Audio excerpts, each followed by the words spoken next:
After the reveal that Daniel Ricciardo will be exiting McLaren F1 team by the end of 2022, Sebastian Vettel went out to say that McLaren failed to extract his potential. On top of this, it has also been revealed that Daniel Ricciardo was offered a spot with McLaren's IndyCar team, which would have secured him a spot for next year as well, but was determined to stay in F1. On top of this, Sauber is being bought by Audi, and this brings a whole lot of questions as to what is going to happen to Alfa Romeo, as it is known as Sauber Alfa Romeo. And additionally, for this week's race weekend, we are going to see multiple drivers starting at the back of the grid, including 2 title contenders. Let's get right into it.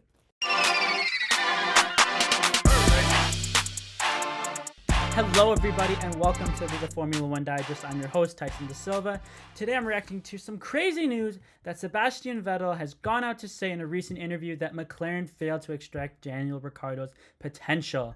This comes right after Daniel Ricciardo revealed that he will be leaving McLaren F1 team by the end of 2022, per a mutual agreement, which is quite sad because he was supposed to have another year in F1, but now he is going to need to find another place to drive. There are still parts open. You can check out one of our videos where we discuss where he could potentially go. As many of you will remember, Sebastian Vettel and Daniel Ricciardo were teammates briefly at Red Bull, and he empathizes for his former teammate, saying, maybe I have too much empathy for a Formula One driver, but I was very saddened hearing what's going to happen to Daniel because it's a difficult situation to be in. Of course, this is crazy news because Daniel Ricciardo has been such a highly touted driver for such a long time, and even Sebastian Vettel, who raced against him, has said that he believes that he is still one of the best drivers, and he said, I've had the pleasure of racing against him and also being beaten by him years ago, and he still thinks that the 33-year-old driver has so much more to offer to the sport. On top of this, it has also been recently revealed that Daniel Ricciardo was offered a place with McLaren's IndyCar team. And according to an article done by Fox Sports, it was revealed that had Daniel Ricciardo accepted this IndyCar offer, it would have potentially saved McLaren millions. But due to him being so determined to stay in F1, he decided to just buy out the rest of his contract, and he will be leaving McLaren as a whole. Where he may go, there is still tons of options left. There's Alpine. Haas still has an open spot. For all we know, he could go to AlphaTauri because Yuki Tsunoda has not renewed his deal. Obviously, this, along with the news of Sebastian Vettel, this is all just everything that was trickling down, and people are going to be speaking out. This is going to be a highly debated topic, especially if Daniel Ricciardo has a strong second half of the season. We are going to see. So far, he has been looking decent. He had a decent FP1 in this today at Spa, and then not so much of a decent FP2. But of course, these practice sessions, they can only tell you so much. So we will continue to monitor his progress and see if he can maybe attract some potential suitors. Now, some big news has also dropped recently that Alfa Romeo and the Sauber deal is going to be coming to an end ahead of Audi taking over Sauber. So, for those of you who do not know, Sauber's F1 team has run under the Alfa Romeo name since 2019, as they first partnered with them in 2018, and they have been called Sauber Alfa Romeo for a long, long time now. But due to a lot of financial issues, it has resulted in Audi taking a majority stake of Sauber, and Audi is a very big name when it comes to Formula One. They are poised to be coming into the sport in 2026, along with potentially being a engine manufacturer, along with Porsche. There's so much that we really don't know yet about what is going on with this deal, but it is going to be interesting to see what happens to Alfa Romeo, because even though the deal was supposed to end by the end of 2025, Alfa Romeo has opted to end the partnership within the end of 2023. And a Sauber spokesperson has also told the race team that they're just looking forward to the final 18 months together. So we're not quite sure what is going to happen by the end of 2023 with Alfa Romeo and Sauber. It was said, and this could be a stretch, who knows, but it was said that there could be a potential Haas and Alfa Romeo partnership in a few years. This was on the live broadcast of FP1 and FP2. I don't know if anyone heard it, but when I watched it, that's what I heard. And now moving on to some of the bigger news of this race weekend. Of course, we are back. Racing is back and better than ever.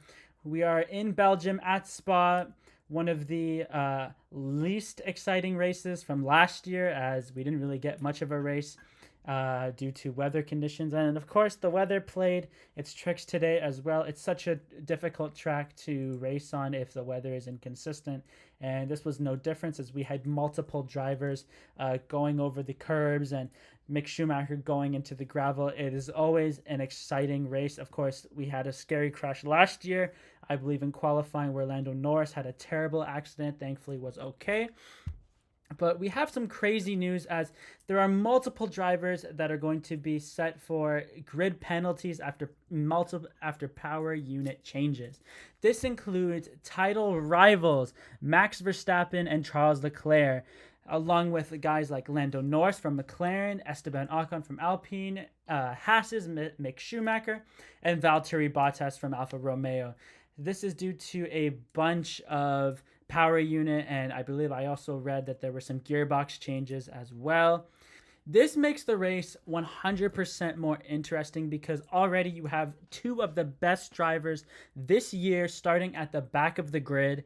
And of course, this gives an opportunity to a couple other guys who you might not really see. If I'm a Mercedes driver, nothing's been broken yet that Mercedes is going to be at the back of the grid. You need to jump on this, because you could potentially get your first win in this race, or at least a double podium, because this leaves Ferrari and Red Bull's Carlos Sainz and Sergio Perez respectively fighting one-handed, as they won't have their teammates there to back them up.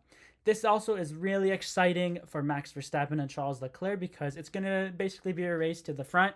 It's going to be, hey, you know what? We're both kind of at the same level here. I'm going to beat you there. And strategy is going to be such an important thing for this race, especially for guys like Charles and Max, who are going to be looking to make up a lot of places and, of course, get valuable points. For some of the other drivers, of course, this also brings a lot of opportunity. Two guys, of course, that I've already kind of mentioned are Lewis Hamilton and George Russell, who, like I said, they haven't had a win yet. They've been kind of edging towards podiums and stuff like that, almost getting a couple wins here and there. This is their best opportunity. If they can get their strategy down right and have a solid qualifying session tomorrow, we are looking at a potential Mercedes 1-2 if everything goes to plan, and if Red Bull and Ferrari choke. Again, there's a bunch of other things that need to happen in order for this to happen, but never say never. This Mercedes win could happen sooner than later, despite what Toto Wolff said in our last video, which we covered. There were also some very interesting results from P2, from FP2, as Lance Stroll finished 4th in FP2, which is really surprising considering how he struggled throughout most of the year. And of course, he also finished in P4 He also finished P5 in FP1. This is really interesting because obviously he hasn't had that big of an impact. Aston Martin has had another just terrible year. And so he's definitely going to be a name to look out for as we go into qualifying, assuming the track conditions are similar. If it's in the wet, anything can happen, guys. We could get a Williams up getting a podium, as a guy like Alex Albon was finishing in P6 in FP1. And of course, who can forget Nicholas Latifi getting that P1 finish? I believe it was an FP3 back in Hungary. So definitely a lot of things to look out for this race weekend, guys. We're going to continue to monitor the Alfa Romeo and Sauber situation. And of course, we are going to cover everything and anything on Daniel Ricciardo as he tries to make the next step in his career. Thank you guys very much for watching. Don't forget to like, comment, subscribe. We appreciate all the support, and we will see you guys in the next one.